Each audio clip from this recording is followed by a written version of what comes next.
Bonjour à tous, ravi de vous recevoir sur le podcast de Parlons Archi, la chronique sur l'architecture des systèmes d'information. Pour toute entreprise, atteindre la pleine efficacité opérationnelle, c'est-à-dire la capacité à produire des services de qualité, dans le respect des délais et à moindre coût, est un objectif stratégique pour lequel bien des efforts sont consentis. Dans le cadre de l'entreprise étendue, sa mesure prend en compte un périmètre bien plus large que la performance des processus internes et inclut tout un ensemble d'activités pouvant être facilitées par quelques considérations relatives à la structure des données traitées. C'est ce que je vous propose d'explorer aujourd'hui. Au cours des dernières années, un changement significatif dans le rapport à la donnée s'est progressivement opéré au sein des entreprises, à tel point que la manière dont elles la considèrent aujourd'hui semble être à l'exact opposé des pratiques antérieures. Ainsi, autrefois perçue comme la simple résultante des processus métiers, la donnée est désormais reconnue comme un actif stratégique incontournable.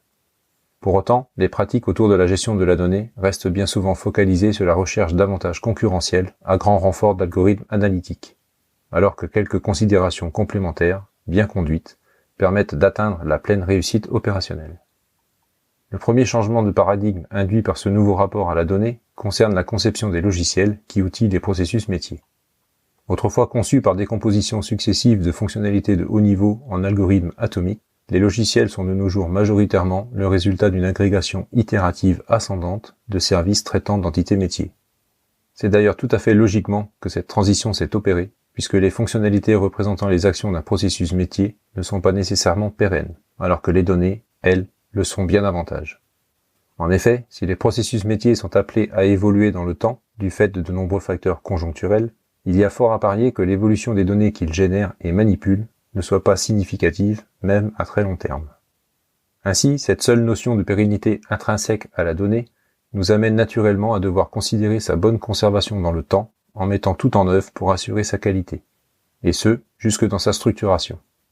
Il apparaît alors naturel d'identifier les données clés de l'entreprise, d'en définir la structure en termes de champs, de types de données, de taille, de modèles, voire de domaines de valeur, afin de mettre à disposition des entités de référence selon une approche qui constituera la première pierre de l'interopérabilité. Cette gestion des données de référence est généralement effectuée au travers de deux types d'outils complémentaires permettant de gérer la qualité des données et leur structure. Le Data Quality Management est principalement axé sur la qualité des données en elles-mêmes, indépendamment de leur structure. Cependant, bien que trop peu considérée, la structure de la donnée participe très largement à l'efficience opérationnelle du système d'information. En effet, la donnée est naturellement faite pour être partagée au sein du système d'information de l'entreprise étendue. Le plus souvent, ce partage d'informations se fait via des flux business to business, structurés et automatisés. De fait, l'adoption d'une structure commune de données devient stratégique pour permettre la suppression des transformations de format et donc des sources d'erreurs potentielles et de temps d'exécution excessifs, voire d'incompatibilité. Autant de points d'attention en moins à gérer dans le cadre de ces échanges. Au-delà de faciliter l'interopérabilité, une structure de données managée, du fait de son organisation et de sa clarté, permet une standardisation, voire une normalisation des formats comme des relations. Ceci facilite la recherche, la manipulation et l'analyse des données, et donc l'efficience opérationnelle. Aujourd'hui, cette efficience opérationnelle dépasse la simple mesure de performance des processus internes. En effet, elle prend en compte la capacité d'adaptation aux attentes du marché, c'est-à-dire à développer et à lancer de nouveaux produits ou services dans le but de satisfaire les clients. Il est alors question de time to market, comprendre, en français, le temps nécessaire pour mettre un service sur le marché. Dans le cas des services numériques reposant sur des API, particulièrement celles orientées ressources, la standardisation des structures de données permet de fortement diminuer le time to market, ne serait-ce qu'en diminuant le temps nécessaire pour effectuer la première requête sur une API, métrique bien connue sous l'appellation de time to first API call. En effet, disposer de données à la structure managée facilite l'outillage des API en permettant la mise à disposition de bibliothèques d'appel à celle-ci. Ainsi, tout code appelant une API utilise une bibliothèque de fonctions d'appel commune dont le code source est optimal et dont les versions suivent celles de l'API cible. Autant d'étapes de développement, d'intégration et de validation des appels facilités dans le cadre de l'API management, et donc, au final, un time to market diminué. Pour être tout à fait complet, il s'avère nécessaire de prendre en considération les éléments structurels relatifs à la persistance des données, soit les tables, les vues, les index, les contraintes et les relations nécessaires à une organisation cohérente et performante des données persistées.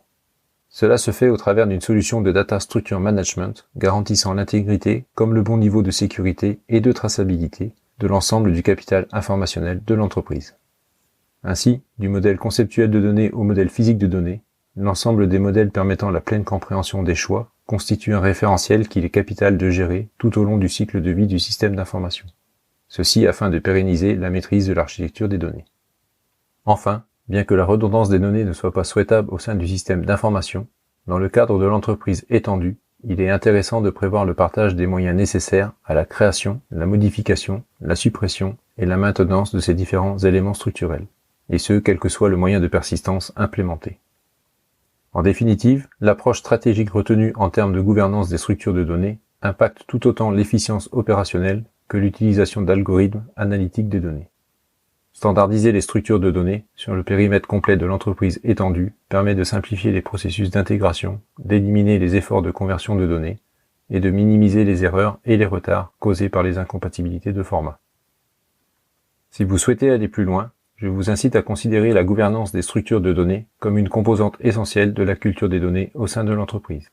Elle contribue à établir une culture axée sur la qualité, l'intégrité, la cohérence et l'exploitation efficace des données de bout en bout et dans tous ses aspects.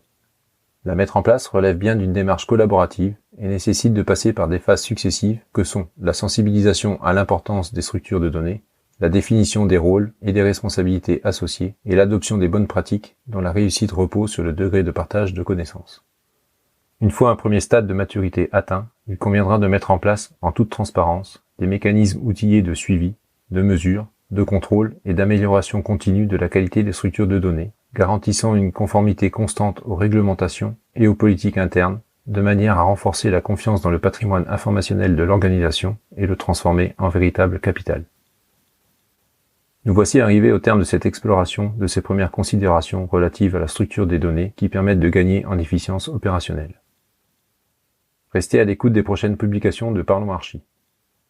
Pour patienter, vous pouvez retrouver tous les épisodes du podcast sur nos différents canaux de diffusion, Spotify, Deezer ou la playlist YouTube dédiée. Les articles de newsletter correspondants restent quant à eux disponibles sur la page LinkedIn de Parlons Archi.